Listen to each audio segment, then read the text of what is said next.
बीड पाली घाटाच्या दिशेने जाणाऱ्या महामार्गावर आज शुक्रवार 12 डिसेंबर रोजी सायंकाळी 5 वाजता सुमारास डिझेल टँकर आणि कंटेनर याचा भीषण अपघात झाला.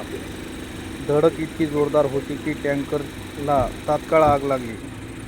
मोठा स्फोट झाला. या भीषण आगीत टँकर चालकाचा जो मृत्यू झाल्याची प्राथमिक माहिती पोलिसांनी दिली आहे. दरम्यान डिझेल टँकर असल्याने मोठा स्फोट झाला, त्यामुळे प्रचंड आग पसरली होती.